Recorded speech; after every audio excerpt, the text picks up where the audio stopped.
Greetings, Groaners! First off, I know admin Nicole has sent out apologies on the Facebook group due to me being ill. That's obviously put a hiatus to recording. Sorry about that. That's why episode for last week, which was going to be covering World Penguin Day, and this week is way late.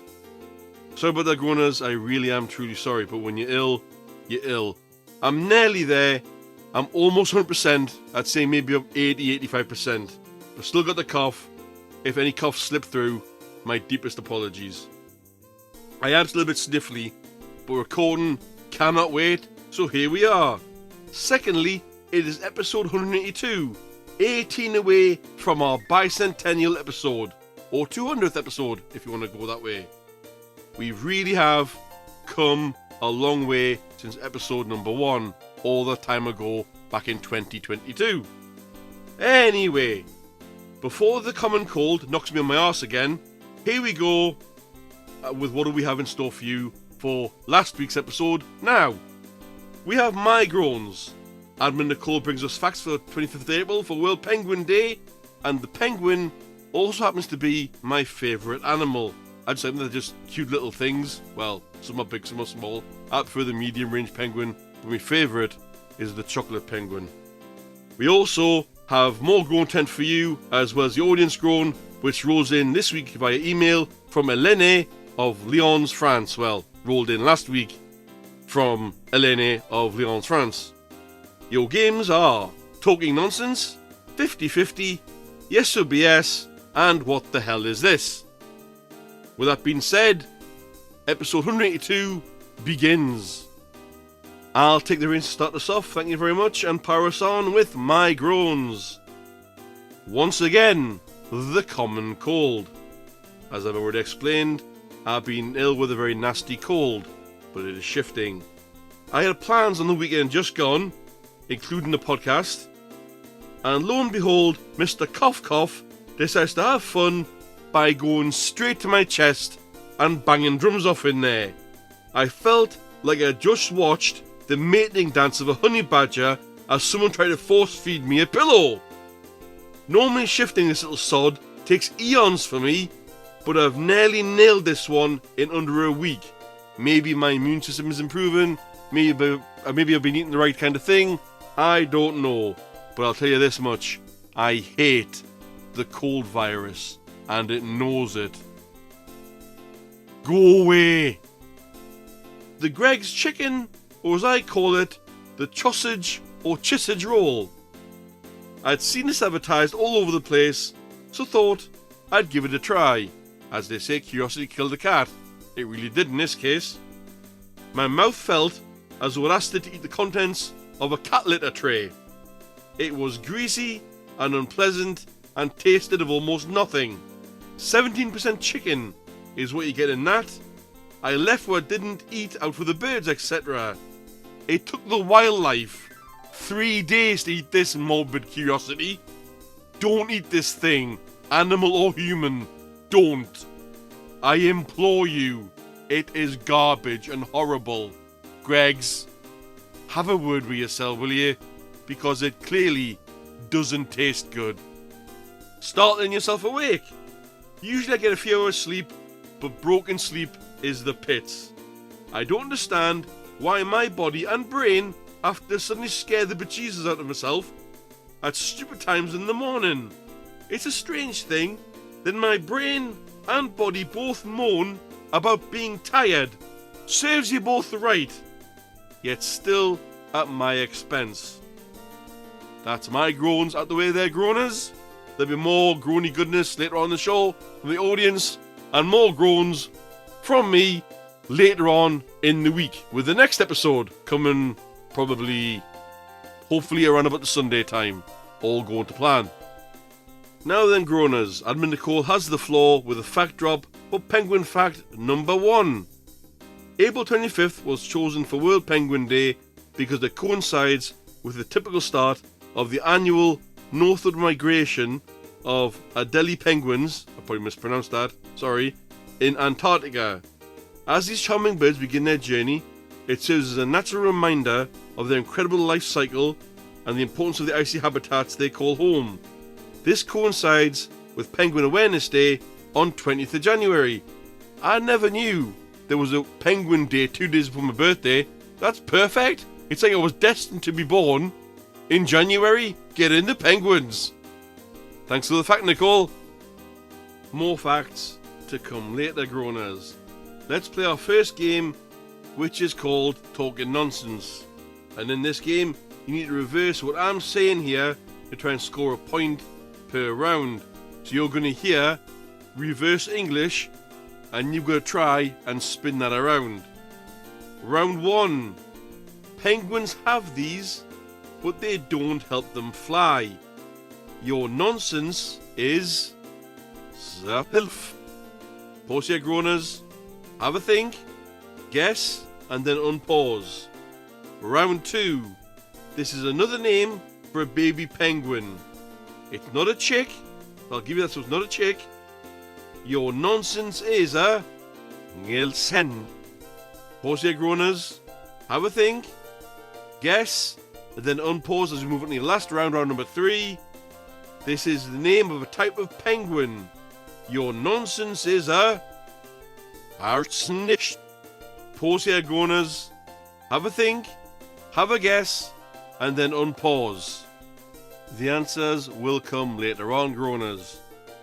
We hand off now, again to Admin Nicole for Creepy Corner.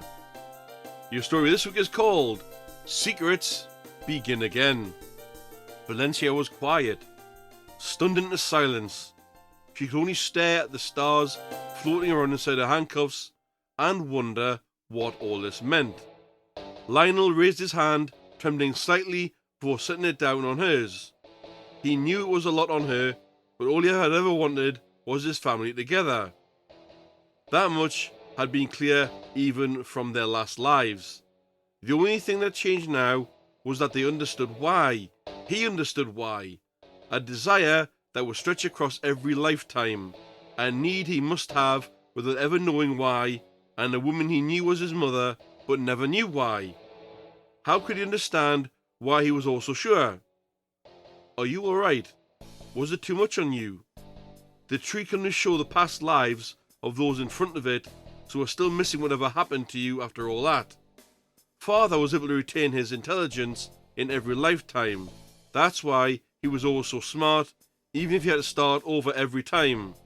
I was able to remember you in every lifetime, but I could never remember why or why you were so important to me. No matter what you may think of what we've done or the choices we made, our love for you has never changed, Lionel explained to her.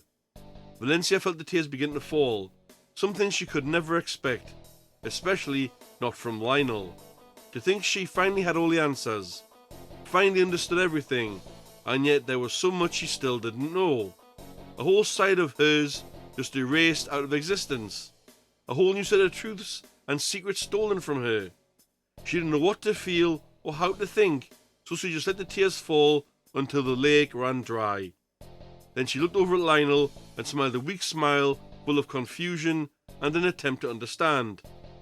I didn't think I'd ever see a day when you were taller than me, you know. You never got to be this old in your last life. A shame your wedding got delayed. Maybe you should have thought twice on your big plans before the wedding. I hope you do really love her and hope she loves you too. A marriage should be one thing that's never a part of your schemes. You get your crazy from your father, but you get your love from him too, Valencia replied, smiling stronger now. Lionel helped her stand and led her out of the room where Dr. Quack waited for them. He wanted to hold her, but he held back. He was listening to everything. He knew she knew as much as they did now. Valencia had to know what the grand plan was, though, and why the number 22 was so important to them. 22 lifetimes, all reaching the age of 22. The master builder, the architect of destiny. What was it all for? What were they planning this time? Dr. Quack was happy to explain everything to her. The initial plan was to move my soul across 22 different lifetimes. The soul is the purest form of energy, the closest connection to the universe itself. When a body dies, the soul moves on in reincarnation. Everything forgotten, everything reset. That is one of many unspoken laws of the universe. However, if we could be in control of such things, then we would be in control of the universe itself. We could decide where a soul goes after death. We could be in charge of this outdated concept of good and evil. We would remake life itself, finally ridding everyone from ever having to suffer. To gain that power though, I had to do a bit of calculating and engineering. It was only when Lionel decided to look at the other lifelines while he waited that we learned the truth. So we decided to change things up and find a way to uncover your truth at the same time, Dr. Quack explained. Valencia wasn't sure what to think. Dr. Quack always did his own thing. She never could understand his thinking, but in a way, everything he did was to be with Lionel and give him everything he wanted. However, she couldn't help but wonder what happened to the lives that were interrupted for this so-called grand plan. How much it would have hurt either of them to do this when they couldn't even be sure it would work. There were so many questions she had, and Dr. Quack was more than happy to answer, but first she had to see the tree. They had to know what they were missing. Valencia had figured out how to free herself from the handcuffs and return to the night sky above, but right now, this was more important. She followed Lionel and Dr. Quack to the tree, passing many scientists and many locked rooms in the process. Now was not the time to be worrying about all of that. They approached a large wooden door covered in chains and several guards in front that all moved as Dr. Quack approached. The room inside was dark and barely lit up, but there, at the centre of it all, was the Tree of Life. Its roots stretched so far down into the ground. Each leaf holds the memories of a lifetime within. Lionel held out a hand for Valencia, which even to her surprise she took without a second thought. To think, this tree could answer so much. However, that wasn't going to happen. A figure stood in front of the tree, scythe in hand, blocking the way. The man now known as the Night King wasn't going to let this happen. Grim? What are you doing here? Shouldn't you be up in the moon with your reapers? She asked. I'm sorry, my dear. This tree was stolen from my vaults and forced to grow here. The Tree of Life has always been under my protection, for where life grows, death will follow. I've heard from reports my reapers lowered their guards during festival preparation some time ago, and they've only just realised something went missing. Good help was never easy to find. They think being dead gives them nothing to fear, but they will soon find out how wrong they are there. I know you want to see what happened and what you did, Valencia, but I can't allow that. There are some things you were never meant to find, and answers that are never meant for you to see. I would have destroyed this tree long ago if I could. I swore an oath millennia ago to keep these answers from you, and I have to oblige. I hope you'll forgive me, Grim explained, barely able to keep his gaze on her. Aw, Nicole, a cliffhanger again? But there we go, Grim is back on the scene.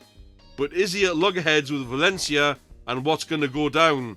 You'll find out next week, Groaners, when Creepy Corner returns. Sticking with Nicole, we hit up the fact drop again for World Penguin Day.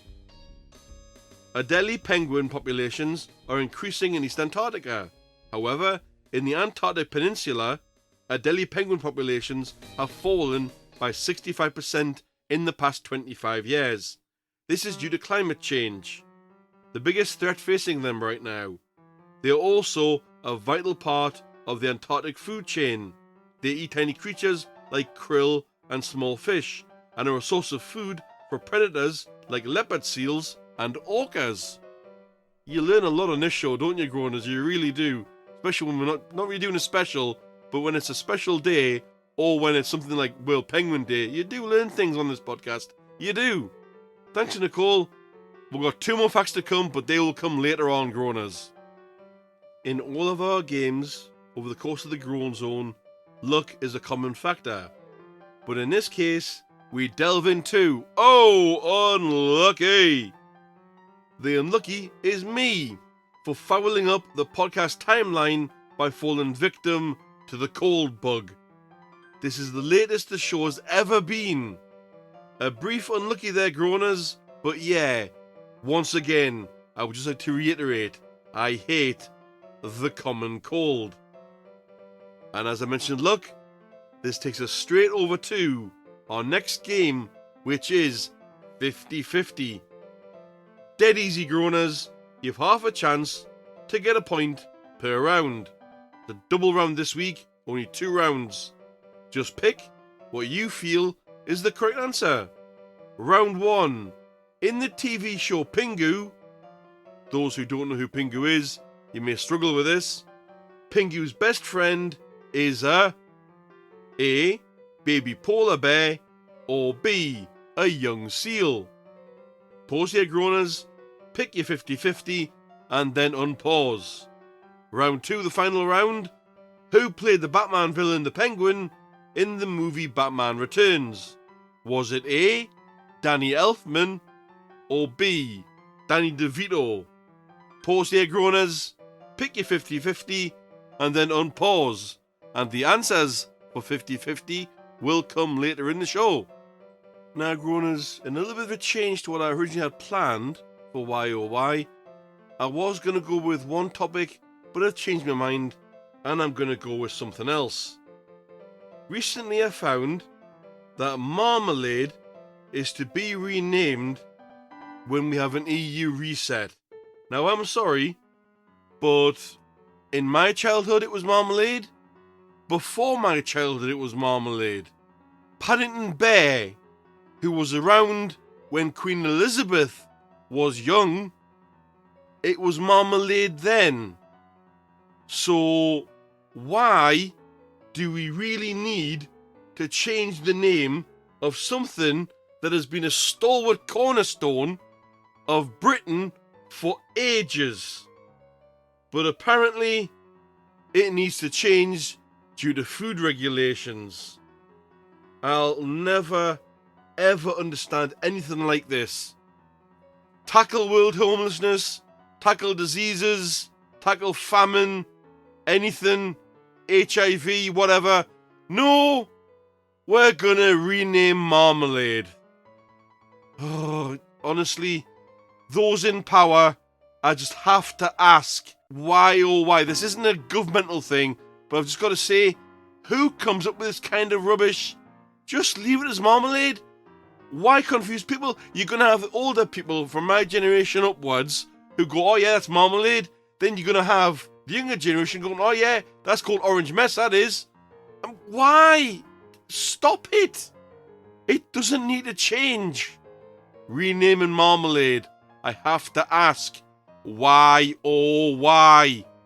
This takes us nicely to one of you groaners as you get your turn with the audience groan. As stated, Elene, I'm sorry for mispronouncing that, emailed in this week. And she groans, I've been a student and I've got a good job thanks to that. But in both of those phases of my life, one constant has shone through. I hate it when people idly tap their feet, making a tune or whatever loudly with their shoes. It really annoys me, and I don't understand why they do this, as it shatters one's focus. At least, that's how I feel. Thanks for letting me groan, Mr. E. I can honestly say, Elene, that this has never bothered me. I get more knocked off with people who eat chewing gum loudly in front of your face with their mouth hanging agape. But still, a good groan nonetheless. Got a groan for us or a suggestion? Or groan tent? Send it in using any of the following. You can email us on thegroanzonepod@gmail.com. You can use Facebook groups, which is the Groan Zone Podcast Facebook group. You can use Facebook Messenger to find it. That's myself, Mr. E. Groaner, or Nicole Amos. That will get you through to one of us. Discord, you can take part in the DMs to make a contribution at the Groan Zone. Lastly, drop us a comment in the comments box under the episode on the platform you were listening to us on. Thanks, Groaners.